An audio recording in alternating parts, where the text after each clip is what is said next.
The wind whispered through the alien grasses, its low hum like a distant voice, lost among the stars. Captain Liam Hawke stood at the edge of the ridge, his fingers gripping the rail of the observation platform. Below him, the lush expanse of Xylaris stretched out, a landscape so unfamiliar that even the air seemed to vibrate with an unspoken promise. It had been weeks since the first human settlers touched down on the planet, and still, there was something unsettling about this place. The colonists had begun their work, eager to tame the wilds of this new world, but something had shifted in the air, something that made the hairs on the back of Liam's neck stand on end, as if unseen eyes were always watching, waiting. His gaze swept across the horizon, to the dense forests beyond the settlement, where shadows clung to the underbrush like secrets. A glint caught his eye, something reflecting the pale light of Xylaris's twin moons. He squinted, but the distant shimmer quickly vanished, swallowed by the trees. "Captain." The voice, soft but urgent, cut through the night air behind him. He turned, his boots shifting in the soft earth. Lieutenant Mara, his second-in-command, stood there, her face drawn with a mixture of curiosity and concern. She was tall for a human, but beside him, she still seemed small. Her wide-set eyes were locked onto the jungle beyond the settlement, her hand resting on the blaster holstered at her side. "What is it, Lieutenant?" Liam's voice was low, measured, but his pulse quickened. He had learned over the years that Mara's instincts were sharp. If she had that look in her eye, it meant something was wrong. "I've been tracking movements outside the perimeter," she said, her voice tight. "We've had visitors. I'm not sure who or what, but they're not human." Liam's stomach tightened. The humans had only just begun their peaceful negotiations with the planet's inhabitants, a species they had dubbed the Korgath. Massive, imposing, with skin like polished obsidian, and a warrior culture that had remained mostly isolated from galactic politics for centuries. When they had first encountered the Korgath, it had been an uneasy truce. The settlement had come with the promise of peace, but peace with a species that could crush a man with a single blow was no easy thing. "Visitors?" he echoed, his voice sharp. "And you're sure they're not from our crew?" Mara hesitated. "The readings are inconsistent. I've scanned the perimeter twice now. Nothing on the data, no ships, no signatures. But something's out there. It's like they're hiding." Her eyes darted back toward the edge of the trees, as if expecting something to emerge at any moment. Liam felt the weight of the words settle in his chest. He had been too distracted by the quiet beauty of the planet, too complacent in their assumption of peace. The Korgath had never shown an interest in the human settlers, until now. "Have you informed the council?" he asked, his voice more urgent now. "Not yet," Mara replied, stepping closer, her voice dropping. "There's something else, Captain. I've seen her." Liam's brows furrowed. "Seen who?" "Mistress Thalira," she said, the title slipping from her lips like a shadow. "One of the Korgath leaders. She's been watching us. I don't know how she got so close to the settlement without being detected, but she's been moving through the outskirts, watching." Thalira. The name settled over him like a weight. He had heard rumors about her, a leader of the Korgath, rumored to be as fearsome as she was beautiful, a warrior of unmatched strength and discipline. Her presence had loomed over the early diplomatic talks, her enigmatic silence always present, her eyes burning with something deeper than mere curiosity.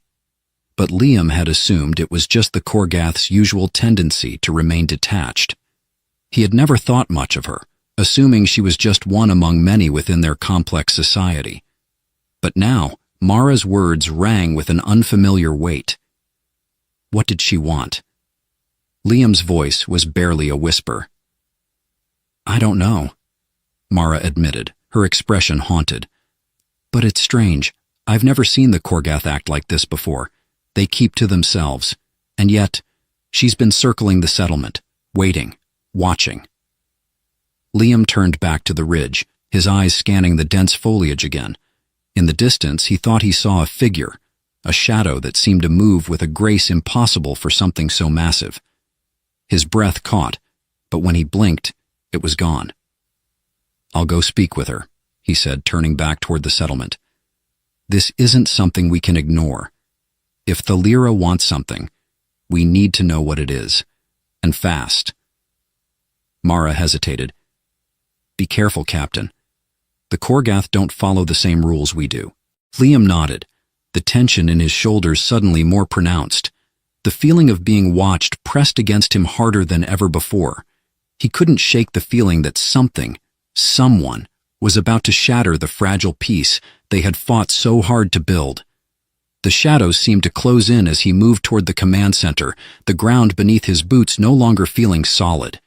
His mind raced with possibilities, each more dangerous than the last. Why would Thalira, one of the Korgath's most powerful figures, be interested in him, or any of the human settlers at all? And what did her silent observation mean? The questions gnawed at him as he made his way through the darkened settlement. He had no answers, only uncertainty. But one thing was certain. They were no longer alone in this strange new world, and Thalira's presence was a harbinger of something far more significant than he could yet understand. By the time he reached the council's meeting hall, the wind had shifted. It howled through the settlement like a warning, the sound bending and breaking around the tall structures of human habitation. Liam's pulse quickened. The night was far from over, and Thalira was only the beginning. The command center buzzed with quiet urgency, the soft hum of communication consoles and flickering lights serving as a stark contrast to the tension that hung heavy in the air.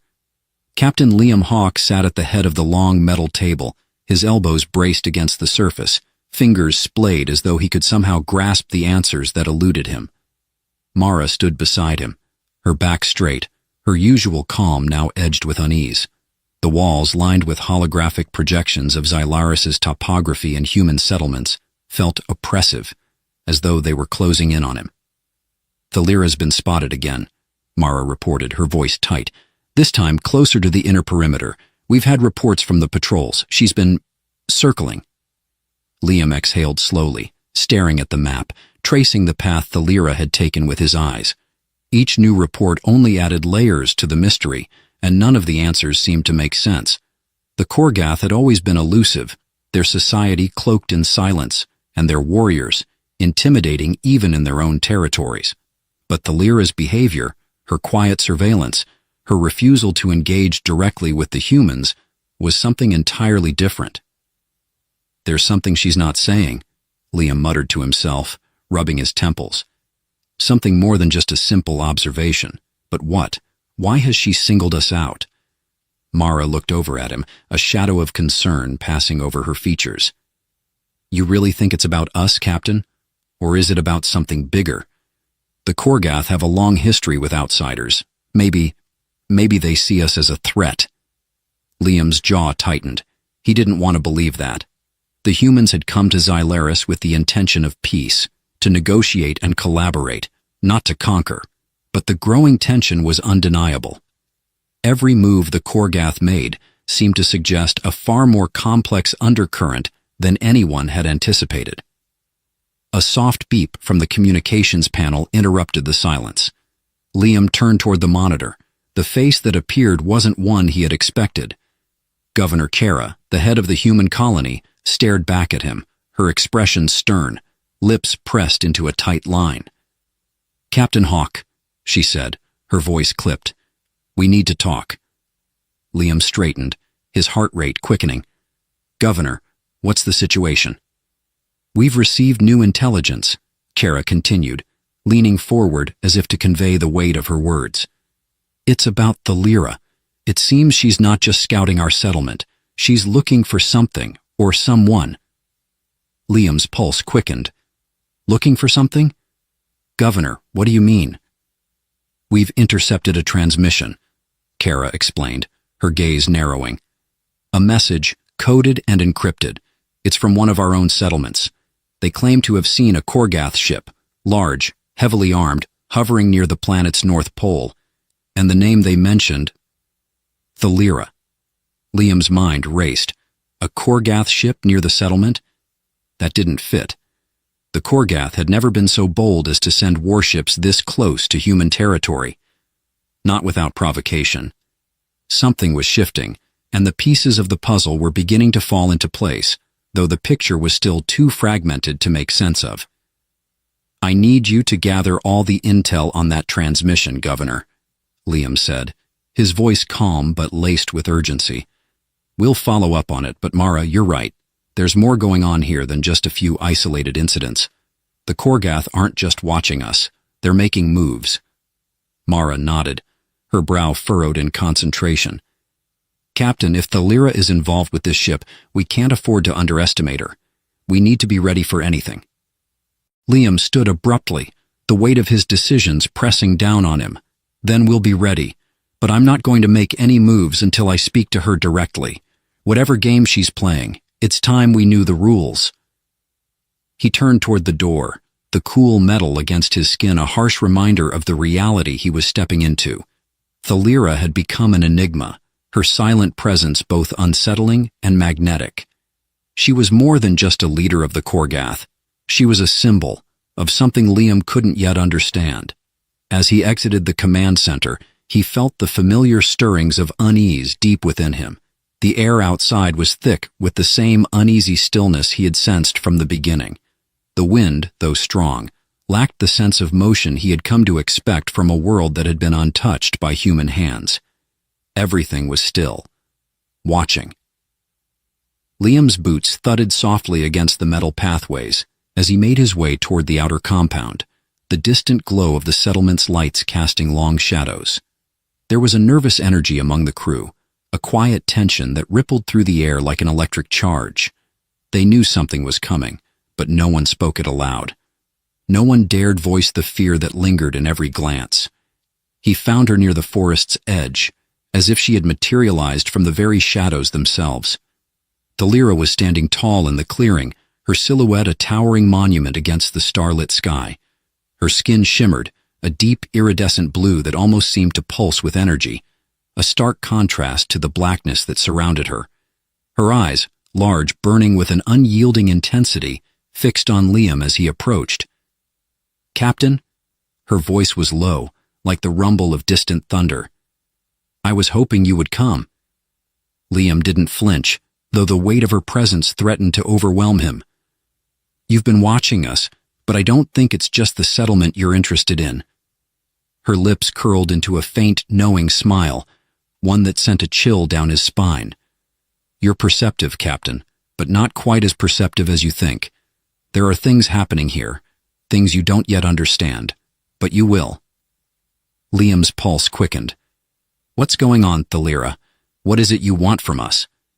Her eyes narrowed, a flicker of something unreadable crossing her face.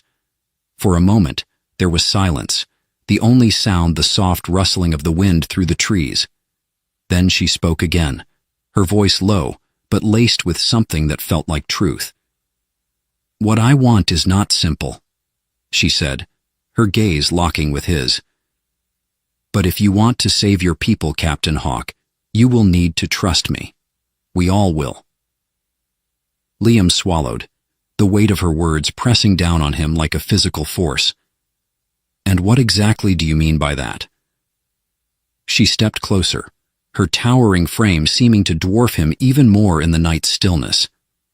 "What I mean, Captain, is that we are on the edge of something much bigger than any of us. A war is coming, not just for your people but for mine as well. And you and I, we may be the only ones who can stop it." Liam's heart raced. Everything in him screamed that this was the beginning of something he couldn't fully comprehend. And yet, standing before her, he felt the pull, the undeniable certainty that this was a turning point. One way or another, the future of both their species was about to be decided. "Then tell me, Thalira," he said, his voice steady despite the chaos that threatened to consume him. "What do you need me to do?" Her lips curved into a smile, though it was not one of comfort. It was the smile of someone who knew exactly what was at stake and exactly how much was about to change. "To trust me," she said softly, "and to stand with me when the time comes." And for the first time, Liam realized just how deep he was about to be drawn into this mystery, a mystery that had nothing to do with the planet, and everything to do with what lay beyond it. Liam's feet barely touched the ground as he followed Thalira through the dense undergrowth of Xylaris's northern forest. The trees here were towering, ancient giants whose roots twisted into the very bedrock of the planet. Their branches stretched upward, their dense foliage thick enough to block out the twin moons entirely. He could barely see, yet Thalira moved through the shadows with a grace that seemed impossible for something her size. Her movements were purposeful, fluid, each step taken with quiet confidence. He couldn't help but marvel at her. Despite everything, despite the overwhelming weight of the situation, there was a strange beauty to the way she carried herself. She was a force of nature, a living paradox, both awe-inspiring and terrifying. Her towering frame, bathed in moonlight, seemed like a sentinel of an ancient world, one far older and far more dangerous than the humans had ever prepared for. "So, this is where you've been watching from?" Liam asked, his voice cutting through the silence. It was an absurd question. He knew that. They were deep in the wilderness, miles from the nearest human outpost, but somehow the words slipped out before he could stop them. Thalira did not answer at first. She continued walking, the soft crunch of her boots in the underbrush, the only sound in the otherwise still forest. Finally she spoke, her voice low and resonant, filled with a weight that was as much a part of the landscape as the towering trees. "This is where the path will change," she said, as though the very air around them was pregnant with meaning. "Where you will learn more than you ever wanted to know." Liam frowned, stepping carefully over the roots and rocks in his path. There was something strange in her words, a certain finality that sent a cold shiver running up his spine. "Learn what?" he asked, though he already feared he knew the answer. But Thalira only shook her head, her dark eyes flashing with something deep and unreadable. "Soon you will know.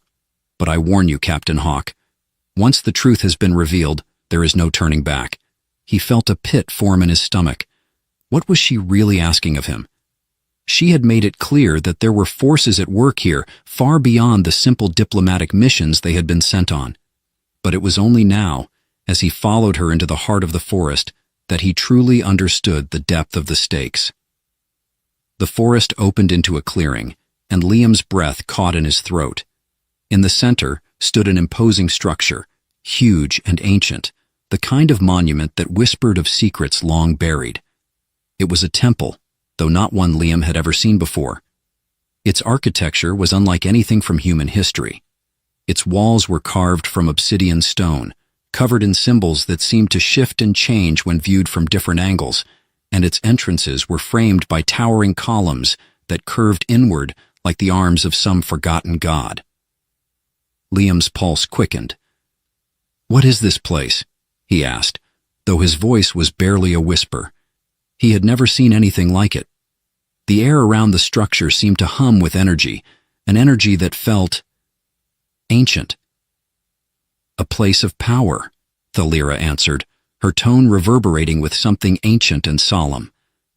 "This is the Korgath's true heritage, the core of our strength. This temple is where the future of our people will be decided." Liam took a hesitant step forward, his eyes scanning the intricate carvings on the walls, feeling a sense of awe and dread that washed over him in equal measure. The symbols seemed familiar, yet they were alien, fragmented pieces of a puzzle he couldn't quite place. The deeper he looked, the more they seemed to draw him in, as if they were calling to him. Thalira turned toward him, her gaze locking with his.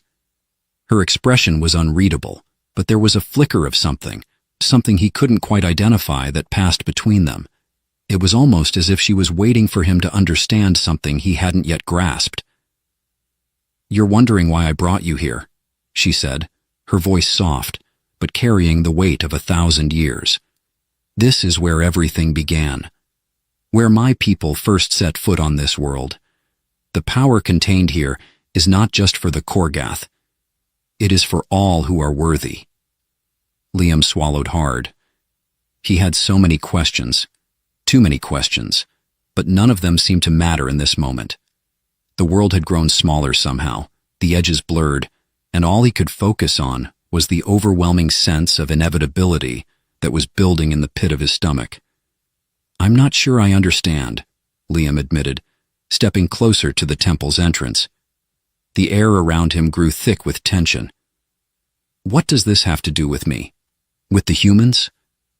Thalira's eyes darkened, her gaze intense. "You are here because you are part of something far greater than yourself, Captain Hawk. You have been chosen." Liam's heart raced. Chosen for what? The question hung in the air, heavy and thick, as if the answer itself would unravel everything he thought he knew about this place, about the Korgath, and about himself. For a long moment, Thalira did not speak. She stepped toward him, her presence overwhelming, the very air around them crackling with an unspoken power. Then, she did something unexpected. She reached for him, her large, powerful hands resting lightly on his shoulders. Liam flinched, his instinctive reflex to pull away, but something in her touch made him still. It wasn't the touch of a warrior preparing to strike. It was the touch of someone offering something far deeper. "You've been chosen because the future of both our peoples depends on you," Thalira said, her voice barely above a whisper. "The Korgath are dying, Captain. Our empire is crumbling under the weight of its own power. We cannot survive alone. We need an alliance, one that transcends our borders, our worlds, one that will bind us in a way no other species can."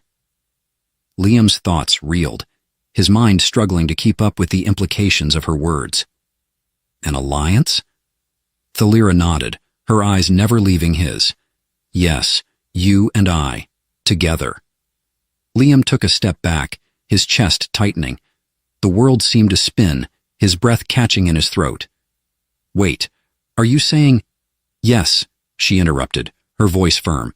"The bond between our peoples must be sealed in a way that transcends politics, war, and culture.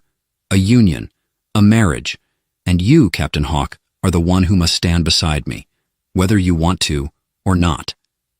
The words hung in the air like a death sentence, their weight pressing down on him. His mind raced, trying to process everything. This woman, this alien leader, wanted to marry him, to form an alliance with humanity through him. But why? And what would it mean for the fate of both their species? And in that moment, Liam understood the true stakes. This wasn't just a political maneuver.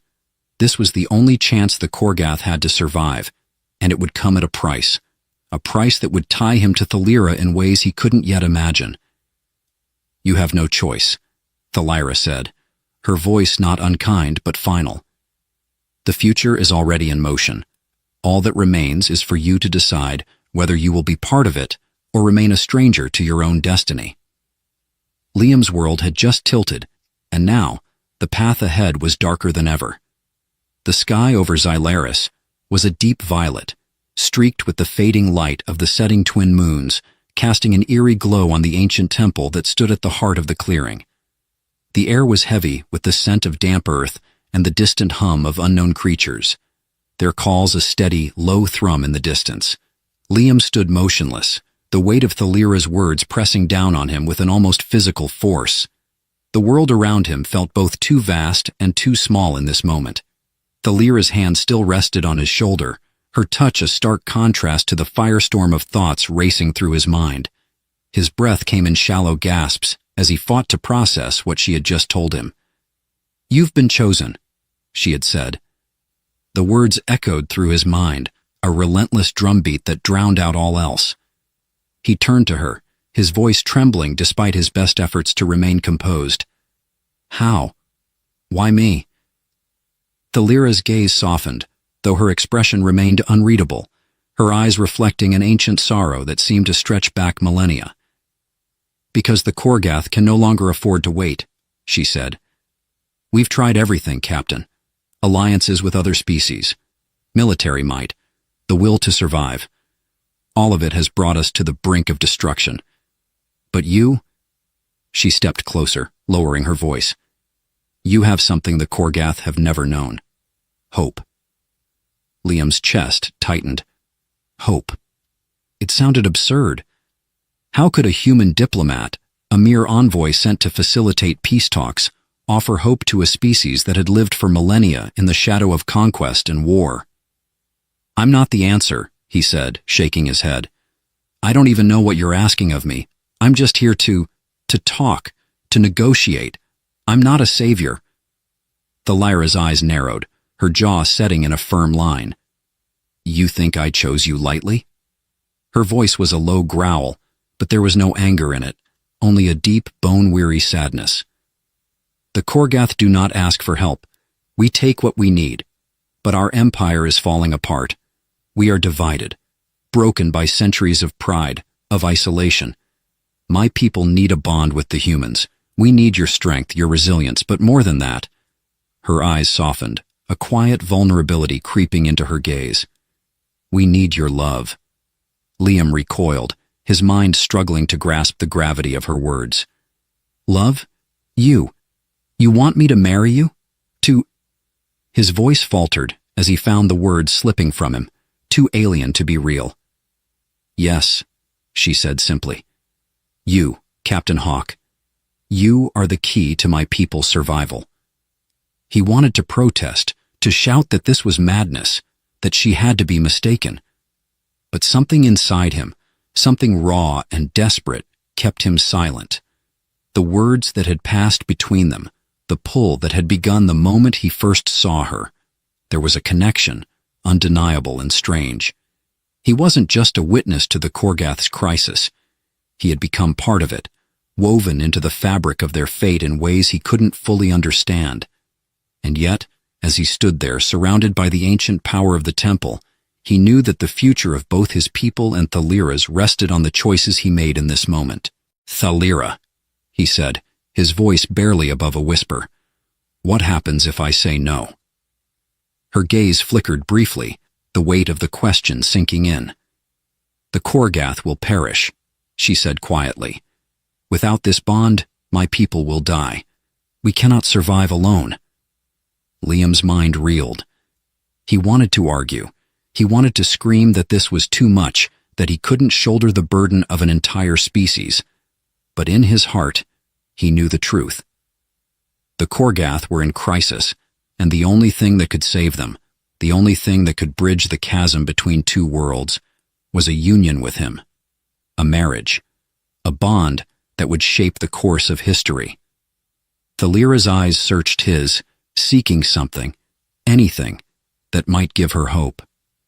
"You do not have to love me, Liam," she said, her voice low and earnest. "But I need you to trust me. Trust in what we can become." The word trust hung in the air, thick with meaning. Liam knew that his answer would determine everything. He couldn't avoid it. The future of two civilizations rested in his hands, and with it, the future of his own heart. "I don't know if I can," he said, the words slipping out before he could stop them. "How can I marry you when everything about this is so wrong?" Thalira stepped back, her gaze unyielding. "Sometimes, what is right is not what feels comfortable," she said. "Sometimes, what we need most is the courage to step into the unknown. You have shown that courage, Captain. You have already walked further than most would dare. Do not let fear guide you now." Fear. It was true. Liam was terrified. Not just of the political implications of such an alliance, but of what it meant on a more personal level. How could he live up to the expectations of an entire people? Could he even love Thalira, someone so different from him in every conceivable way?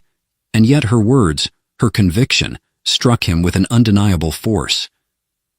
"I don't know if I can love you," Liam said, his voice thick with emotion. "But I will do what is needed. For your people, for mine. I will try." Thalira's expression softened, a faint smile tugging at the corners of her mouth. For a moment, Liam saw something vulnerable in her, something that made him feel for the first time that maybe they were both just searching for something they could no longer find alone. "I am not asking for love, Liam, only for a future, one that we will build together." And in that moment, Liam understood. This wasn't just about love. It wasn't about the politics, or the survival of the Korgath, or the fate of two species bound by desperation. It was about hope, the fragile, fleeting thing that could either unite them or destroy them. As he looked into her eyes, Liam made his choice. "I will stand by you," he said, his voice steady, but filled with an intensity that neither of them could ignore. "For the Korgath, for humanity. I'll marry you, Thalira. I'll help you save your people." Her eyes shimmered, the faintest hint of emotion breaking through her usual stoic demeanor. "Then let us begin," she said softly. With that, the weight of the world shifted, and for the first time, Liam Hawke felt the stirrings of something larger than himself, a force that could change the very fabric of the universe. But as the ancient doors of the temple groaned open before them, Liam knew that what lay ahead would test them both in ways that neither of them could yet comprehend. The grand hall was silent. Every breath, every heartbeat seemed amplified in the stillness. The Korgath had gathered in force, their towering forms a sea of imposing figures, their eyes fixed on the center of the room. Thalira stood at the front, her regal presence filling the space with an almost palpable energy. Liam stood beside her, a quiet figure in the shadow of her greatness. Their union was now an open declaration, an alliance that would shape the future of two worlds. Liam felt a strange peace, a certainty that had settled over him in the days since they had made their vows. The decision had been made, but it had not been easy. No, far from it. Every day had brought new challenges, new doubts. He had questioned himself, his motives, and his place in this strange alien world. But now, as he stood in this moment, in this room, he understood. The weight he felt was not one of despair, but of purpose. The murmurs of the Korgath, their hushed voices rising like a wave, reached his ears.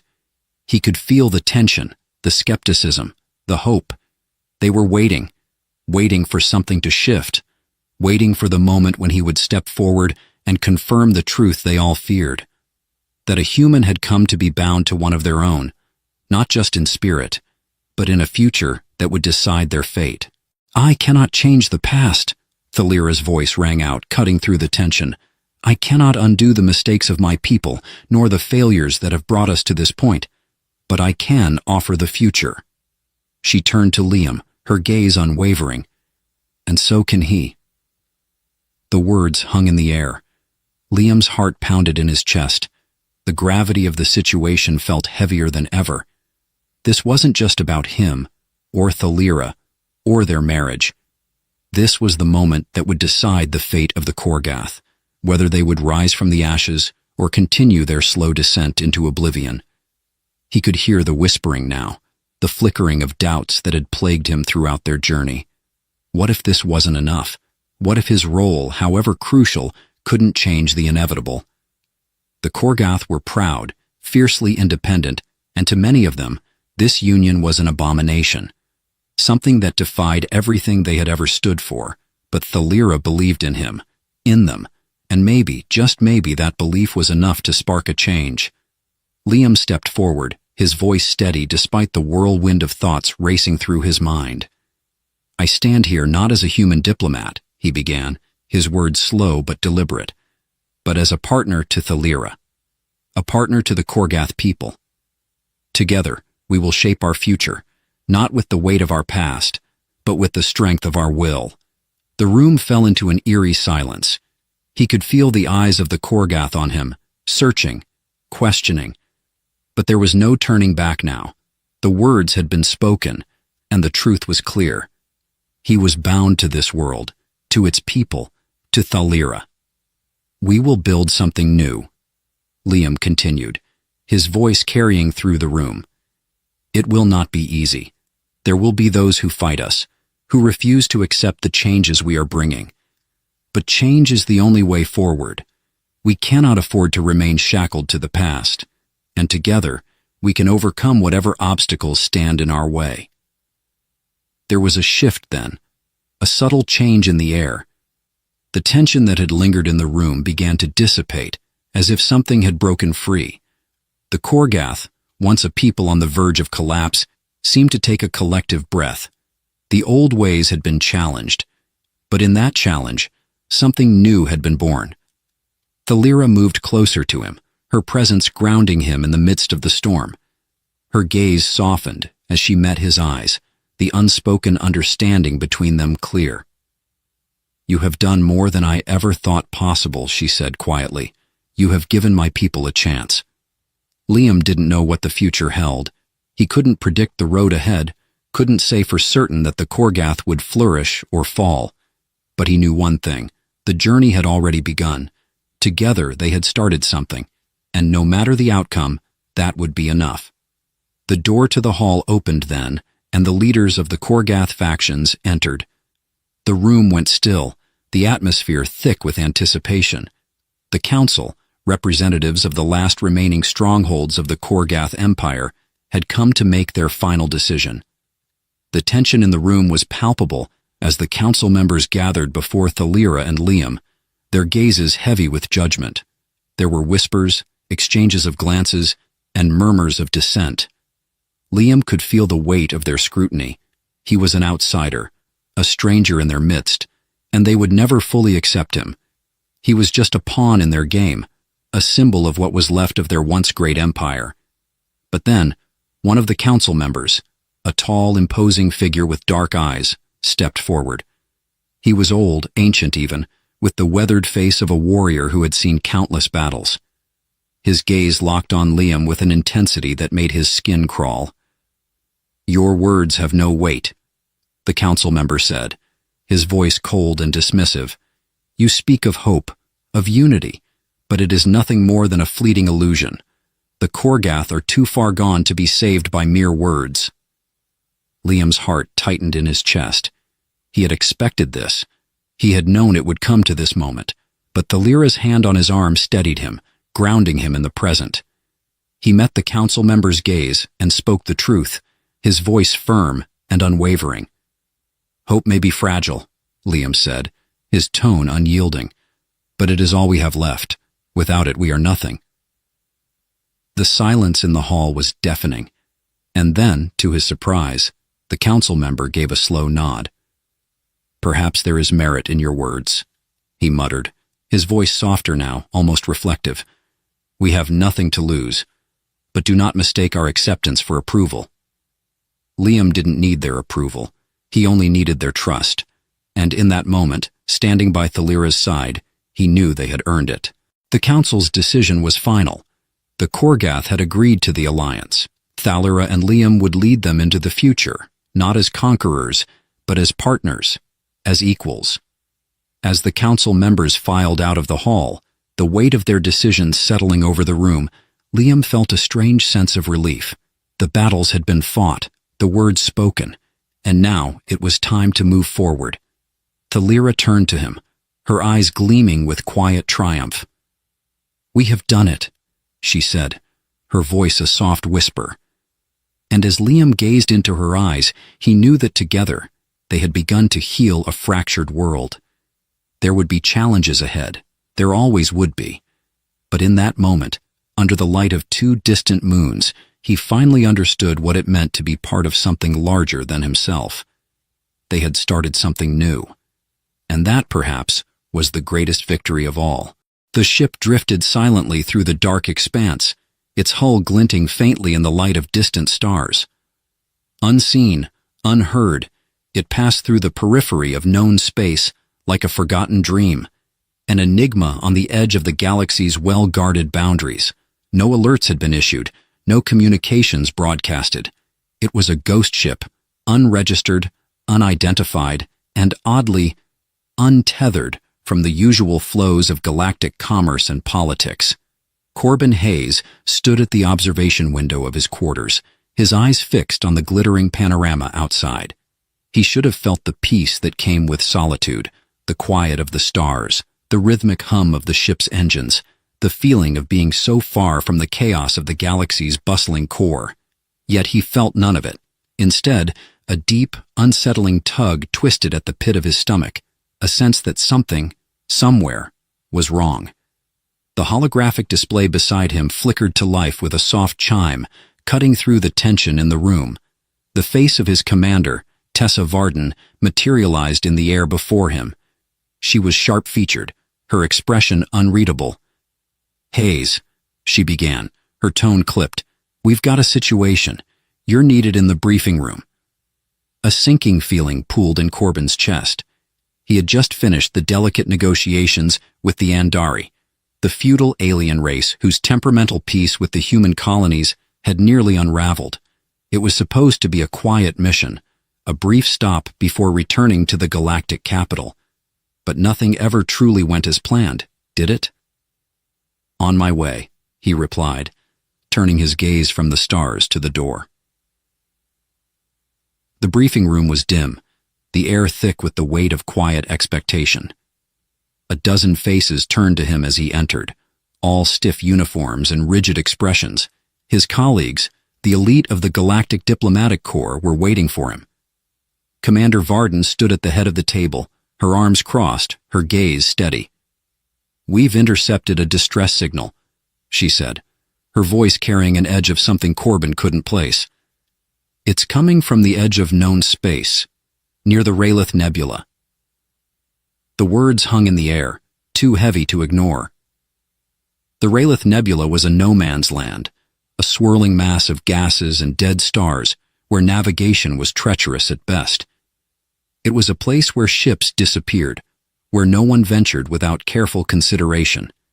No one, except, Corbin's mind clicked, except for the Council's deep-cover operatives, the ones tasked with maintaining power and eliminating threats before they even had a chance to surface. "What's the nature of the distress signal?" Corbin asked, his voice steady, but his thoughts running like 1,000 burning threads. A mystery, a threat maybe. What could possibly be so urgent that it reached the high echelons of command? Varden nodded, and the image of a dark, jagged craft flickered to life on the holographic display. It was unlike anything Corbin had ever seen. The design was ancient, yet unmistakably advanced, as though it was a relic from a time when the galaxy had been a different place altogether. The ship's hull was scratched, worn by years, decades of space travel. A strange sigil marked its stern, too complex to decipher at a glance. "There's something on board," Varden continued, her gaze flicking briefly to the data screen beside her. "A life form. It's not human. Our best guess is it's an alien species, one we haven't encountered before." Corbin felt a strange flutter in his chest. The last thing the galaxy needed was another unknown species, particularly one that came with no warning. The Council had enough to deal with: old enemies, political factions, the ever-encroaching threat of galactic instability. A new player was the last thing they needed. Still, a part of him felt an instinctual pull toward the unknown. After all, it wasn't so long ago that humanity had been the unknown species to the rest of the galaxy. "What's its status?" Corbin pressed. "Uncertain," Varden replied. "The ship's been drifting for weeks. We've had no direct communication, just the signal. We're sending a retrieval team to investigate. You're on the team." Corbin's heart skipped a beat. A retrieval mission. It was never simple, not when the Council's interests were at stake. "And the ship?" Varden's eyes narrowed slightly. "We're treating it as a possible threat. The moment we get eyes on the situation, we'll make a decision." Corbin didn't like the weight of her words, the heavy caution with which they were delivered. "I assume you're sending a diplomatic team to handle this delicately?" he asked, trying to inject some levity into the situation. He wasn't sure if it was a joke or a genuine question. Either way, it felt like the calm before a storm. "You're to lead it," Varden said, locking eyes with him. "And be careful. The Council doesn't take kindly to mysteries like this."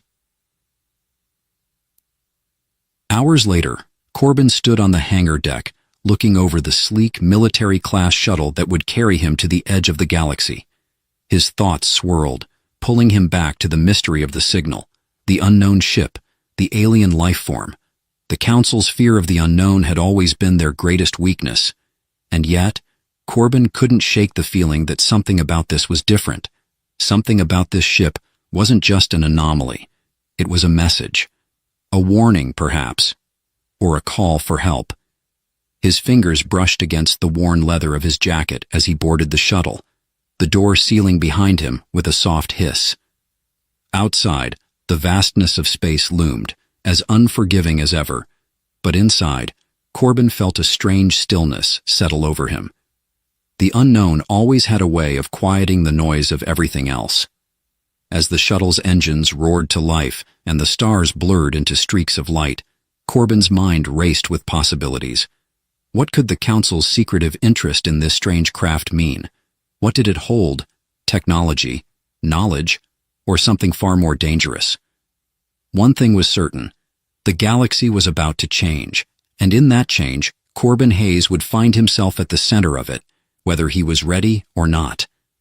The shuttle's hull groaned against the pressure of deep space as it neared the coordinates of the drifting vessel. Outside the reinforced glass, the black void seemed to press in on itself, swallowing everything in its path. Corbin Hayes gripped the armrest, fingers tense, his heart steady, but his mind fractured into 1,000 speculative shards.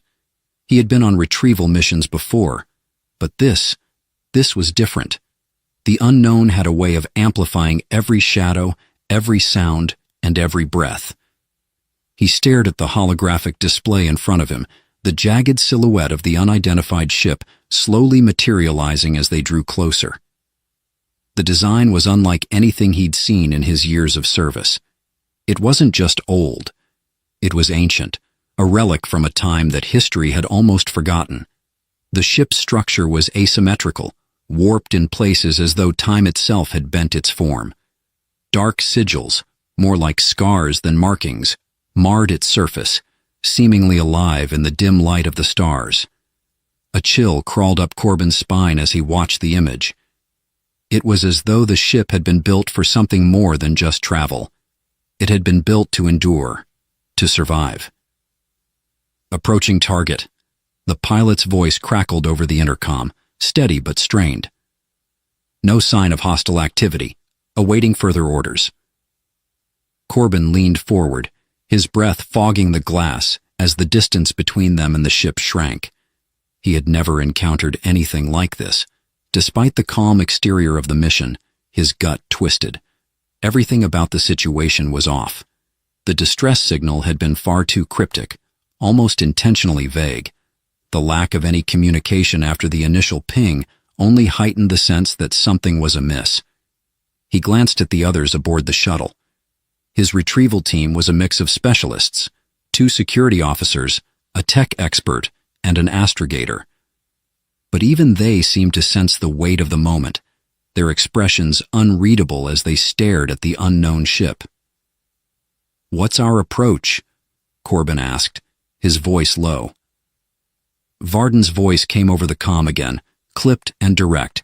"Standard procedure. You'll board, investigate, and secure any valuable intel. We're not taking any chances. No one is to leave the ship until we know exactly what we're dealing with. Understood?" "Understood," Corbin replied, though his gut told him that standard procedure was anything but appropriate for this situation. The shuttle shuddered slightly as it docked with the alien vessel, a soft clang echoing through the hull. Corbin's chest tightened. This was it, the threshold between what was known and what lay beyond. The airlock hissed as it sealed, the countdown ticking in the small, claustrophobic space of the shuttle. A momentary silence passed before the door slid open with a groan that sent a ripple of unease through the crew. Outside, the ship loomed like a forgotten sentinel, cold and silent in the blackness of space. Its entrance was a yawning gash, widened and jagged, as though it had been torn open by something far stronger than the forces of nature.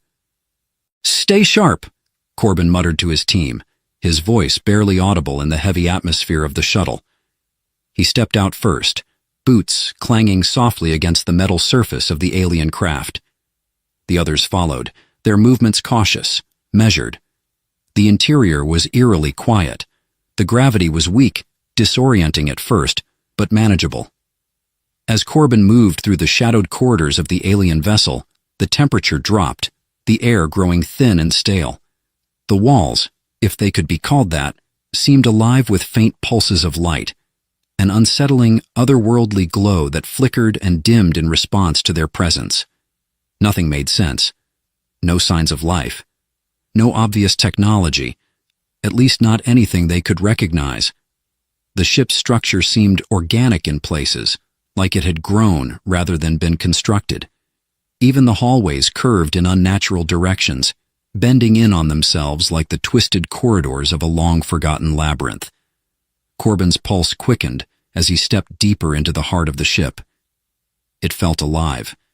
The air hummed with a presence, an intelligence beyond his comprehension, waiting, watching. He could almost feel it, pressing against his thoughts, as if the ship itself was aware of their intrusion. "There's a chamber ahead," the tech specialist Ellis said, voice taut with unease. "It's large, and it's transmitting some kind of data." "Lead the way," Corbin ordered, his instincts sharpening. The tension in the air had reached a breaking point. He had no idea what they were walking into, but the sense of urgency had grown impossible to ignore. As they approached the chamber, a soft buzzing noise emanated from within, a rhythmic pulse that felt unsettlingly familiar. The door slid open with a smooth hiss, revealing a massive room bathed in dim, pulsating light. In the center, something stood, a pedestal high and imposing, with a single object resting on it. Corbin's breath caught in his throat. The object was strange, like a cross between a crystal and a mechanical device. It was perfectly still, yet radiated an energy that seemed to hum through the very air. The closer Corbin stepped, the more his skin tingled, a distant pull at the back of his mind. "Is that—" Ellis began, his voice trailing off in disbelief. Before Corbin could respond, the silence was shattered by a sharp noise, a clattering of metal, an unnatural screech. The crew spun, weapons drawn, hearts racing. From the shadows of the chamber, something moved, a shadow, a figure. Tall, silhouetted, with eyes that gleamed like molten silver. Corbin's pulse leapt into his throat. The figure, no, the alien, stepped forward with a slow, deliberate motion, a voice reverberating in Corbin's mind, though the words were not spoken aloud. "I did not expect them to come." The alien's presence was overwhelming. It was not just its size or shape, but the strange aura that emanated from it, a presence that was ancient, almost primordial. The figure's eyes, those glowing pools of light, focused on Corbin, as though it could see directly into his soul. "Who are you?" Corbin's voice was thick, unsure. His hand tightened around the grip of his blaster, but the alien did not seem to notice, its gaze unwavering. It spoke again, but this time, its words were clearer. "I am Eric's, and you have no idea what you've awakened." A chill spread through Corbin's body. The name, Eric's. It felt like the answer to a question he hadn't even asked yet. Yet, as the alien's gaze bored into him, an unspoken truth hung in the air. The galaxy was not ready for what had just been unleashed. The silence stretched, thick with implications. Eric's did not move. Neither did Corbin. The mystery, once a distant, abstract question, was now an undeniable reality. A reality that would change everything. And Corbin Hayes had just stepped into the heart of it. Corbin's breath caught in his throat as the alien, Eric, spoke. The words reverberated in his mind, like ripples in water, lingering and twisting in ways that he couldn't fully comprehend. "I did not expect them to come," it had said. The voice was not human, nor any language Corbin had ever encountered, but somehow it resonated with a deep, ancient cadence that vibrated through the air, pulling at something primal inside him. Eric stood motionless, its form impossibly tall and cloaked in shadows, but there was no malice in its eyes, just a quiet, almost sorrowful understanding. It was a strange and unsettling calmness that overtook the room. Corbin's pulse quickened, and the hairs on the back of his neck stood up.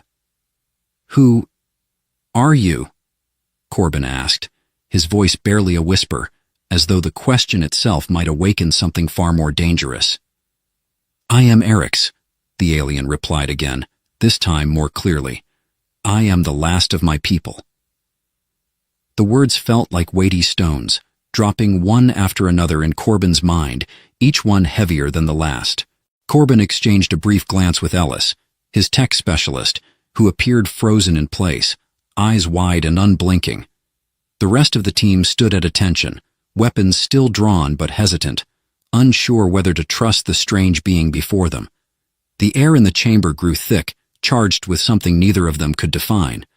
How? Corbin finally managed, his voice steady, but the question pressing on him like a force too great to ignore. How are you the last? What happened to your people? Eric's took a step forward, the metallic floor beneath it giving a soft echo. Its eyes never left Corbin, and for a moment it seemed to look past him, through him, like it could see into the very essence of his being. You will not understand, it said, its voice now taking on a tone of sadness, as if it spoke from a place of unimaginable loss. But I will try. My people were once great, their knowledge vast, their power unchallenged. We were a force of nature beyond your reckoning. Corbin's mind raced. The last of an ancient race? An alien with knowledge that could shift the very foundations of the galaxy? The possibilities were dizzying. Why were you left to die? Ellis whispered, her voice trembling. Her hands, though still gripped tightly around her weapon, seemed to tremble with the weight of the question. What happened to them? Eric's gaze softened, and for the briefest moment Corbin saw a flicker of something human, in its ancient eyes. A vulnerability that seemed out of place in the cold, calculating being before him. We were betrayed, Eric said simply. The galaxy was not ready for us, and we failed to realize the darkness that sought to undo us. We thought we could control it, but we were wrong. In the end, we destroyed ourselves.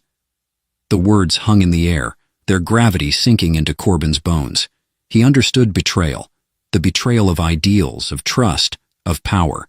But the idea that an entire civilization could be undone by something so intangible, so hidden from the rest of the galaxy, sent a shiver through him. What happened to your ship? Corbin asked. How did it end up here, on the edge of the galaxy? Eric's expression shifted, a subtle tightening around its features. The ship is my prison, it said, voice now laced with a dark resignation. I have been trapped here for centuries waiting. I was the last survivor, but the damage to our world was too great. It cannot be undone. Corbin's pulse quickened, his heart racing as he realized the weight of what was at stake. He had come here following a mission from the Council, thinking he was investigating some rogue anomaly, some ancient ship lost to time. But now, standing before him, was a being that held the secrets of the galaxy's forgotten past, secrets that the Council would stop at nothing to suppress. He felt the first stirrings of doubt within him. What if Eric's was telling the truth? What if the Council had known about this, had been hiding this truth for centuries, manipulating the galaxy's history for their own purposes? The thought was dangerous. It was a path that would lead him into territory he had never imagined. Before Corbin could speak again, a sharp sound shattered the heavy silence. A series of high-pitched beeps echoed from the ship's communications console, cutting through the tension like a blade. Ellis was the first to react, moving swiftly to the console to inspect the transmission. Corbin's eyes narrowed. He had expected some form of resistance, but not this. Not now. Commander Varden, Ellis muttered, tapping commands into the interface. It's from the fleet. They've detected something. Something big. The Council's ships are moving toward our position. What? Corbin's voice shot out in surprise, his heart skipping a beat. The Council's fleet? They were close? The weight of that realization pressed down on him like a cold vice. He had known this mission wasn't entirely by the book, but he had assumed they had time. Time to learn, time to negotiate, to understand what Eric's had to offer. But now, with the Council on their way, everything had changed. Damn it, Corbin muttered, frustration rising within him. We need to get out of here. Now. But it was too late. As the words left his mouth, the ship lurched violently, sending them all stumbling off balance. The lights flickered, the hum of the ship's energy system sputtered, and for a moment, everything went black. When the lights returned, the alien presence in the room had shifted. Eric's was no longer standing in its original position. It was moving toward the pedestal, its long limbs graceful yet purposeful. Corbin's eyes widened as the alien reached out, its fingers brushing over the strange crystal-like object. There was a flash of light, a burst of energy so intense that it overwhelmed the senses. The ground shook, and a deep rumble echoed from the depths of the ship. For a moment, Corbin could do nothing but watch, helpless, as the power of the ancient device surged through the room. The walls vibrated, a wave of force pushing against their chests. "Eric's! What did you do?" Corbin shouted, his voice rising above the chaos. Eric's did not answer immediately. It only turned its gaze upon him, those silver eyes glowing brighter, almost blinding in their intensity. "The time has come," it said, its voice now resonating in Corbin's mind. "The Council cannot stop what is already in motion. The galaxy will never be the same." And then, the transmission cut off completely. The shuttle's controls went dead, and the final, horrifying truth set in. Corbin Hayes had just unwittingly set the stage for a conflict that could tear the galaxy apart, and there was no turning back. Corbin's heart pounded in his chest, the hum of the ship's failing systems a constant reminder of the precariousness of their situation. He didn't know what to feel, anger, fear, or something darker, deeper. As the ship's systems flickered to life, the walls groaned under the pressure, the faintest tremor running through the floor. Outside the viewport, a sea of stars continued to drift by, unaware of the unfolding chaos within the ship. "Eric's," Corbin called, his voice more urgent now. "What did you do? Why have we triggered this?" Eric's remained still at the center of the control room, her gaze focused on something distant, beyond the walls of the ship, beyond the reaches of Corbin's understanding. Her ethereal presence was no longer the calm, collected being he had come to know. Now she was a force, a symbol of a past forgotten, a future unknowable. A thin, jagged crack ran down the side of her crystalline arm as she spoke, her voice less like sound and more like thought. "The Council's time is over," she intoned, as if the words themselves had weight, as if they carried the weight of entire civilizations. "You do not understand the nature of what I have awoken, Corbin. The technology I carry, it was never meant to be used in the way you think. You have no idea how much danger you are in." Corbin took a step closer, his brow furrowed with a mix of confusion and determination. "I'm not here to destroy anything. I'm not here to betray the galaxy, Eric's. I'm here to understand, to stop the Council before they make a mistake that costs us everything." Eric's eyes flickered, and for the briefest of moments, he saw a fleeting look of what could only be described as pity.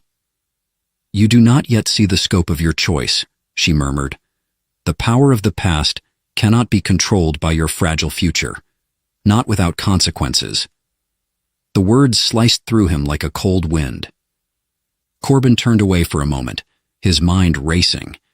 He had always believed in the power of understanding, of building bridges instead of walls.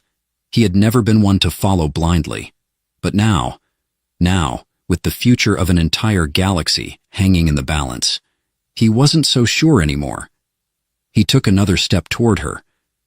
"Then tell me, what are we supposed to do? What choice do I have now?" Eric's lips parted, her answer coming slowly, like an ancient memory resurrecting itself from the ruins of time. "You have two choices, Corbin Hayes. You can leave this place, take the information I've given you, and let the Council decide how to destroy what they fear, or you can stand with me and defy them." The words settled in the room, heavy with the weight of decision. He stared at her, this ancient, enigmatic being who had already altered the very fabric of the galaxy's understanding. and he felt a sharp pang in his chest. The choice wasn't as simple as it had once seemed. If he sided with the Council, he might save lives, prevent war, protect the galaxy's fragile peace. But if he stood with Eric's, if he embraced the unknown, he might be opening a door to something far more dangerous. The tension in the room grew thick, the silence stretching long between them. He could feel it now, the ticking of a clock that had no end. Time was slipping away, and as he stood there, caught between the past and the future, between duty and morality, he was no longer sure which path would lead him to salvation. Suddenly, the faintest tremor passed through the ship, a ripple of energy that seemed to come from deep within the vessel's core. It was almost imperceptible, but Corbin felt it as though it were an extension of his own heartbeat.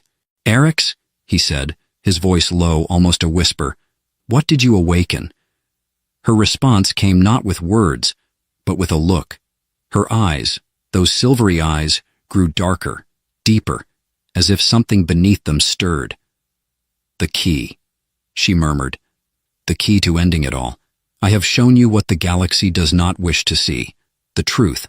But the truth is not without its cost." Corbin's heart clenched as realization hit him with the force of a cosmic explosion. The truth, the ancient technology, the forgotten past, the power Eric's held in her hands, was not simply a weapon. It was a choice, a power that could either heal the galaxy or destroy it. His decision would set the course for the next epoch of civilization. But what if he was wrong? "Can you control it?" Corbin asked, barely able to make the words escape his throat. The question hung in the air between them, unanswered for a long moment. Eric's silence was suffocating. "I do not know," she admitted, her voice tinged with an ancient sorrow. "The last time it was used, it consumed us. It tore us apart from the inside. But the galaxy is not like it was before. There are those who would try to seize this power for themselves, those who would see it turned into a weapon, and those who would let it fade into oblivion to preserve the lie of peace." Corbin's mind raced. His thoughts flickered back to the brief but critical moments spent in the Council's chamber, to the powerful faces that represented the galaxy's ruling species, all of them bound by a single unspoken rule: maintain control at all costs. The Council had already decided what they wanted, what they feared. And now he stood at the crossroads of everything he had ever believed. A soft chime interrupted the heavy stillness. The console on the wall flickered, and a message appeared, urgent and encrypted. It was from the fleet. Corbin's fingers hovered over the controls before he clicked it open, the words flashing across the screen. "Council vessels have arrived in the sector. Your actions will determine your fate. Proceed with caution." The weight of those words hit him like a physical blow. He wasn't just an observer in this conflict anymore. He was part of it. His next move would set everything in motion. Corbin looked at Eric's, then back to the message. The choice had been laid out before him with brutal clarity. He could fight against the Council, stand with Eric's, and embrace the unknown, or he could follow the orders of those who had already decided the fate of countless beings without so much as a second thought. The future of the galaxy rested in his hands. The weight of it threatened to crush him. With one final, lingering glance at Eric's, Corbin made his decision. "We fight." Eric's eyes softened, an almost imperceptible nod. "Then we have no time to waste." The ground trembled again, but this time, Corbin didn't flinch. The war was no longer coming. It was already here, and the galaxy would never be the same. The vast expanse of stars stretched before Corbin Hayes, an unbroken sea of light and shadow, silent and indifferent to the storm brewing in the heart of the galaxy. For the first time in what felt like a lifetime, he could see beyond the chaos of the past few days, the political machinations, the deceit, the weight of impossible decisions. There was only the raw, unyielding reality of space, infinite and indifferent, as it had always been. But something had changed. He had changed.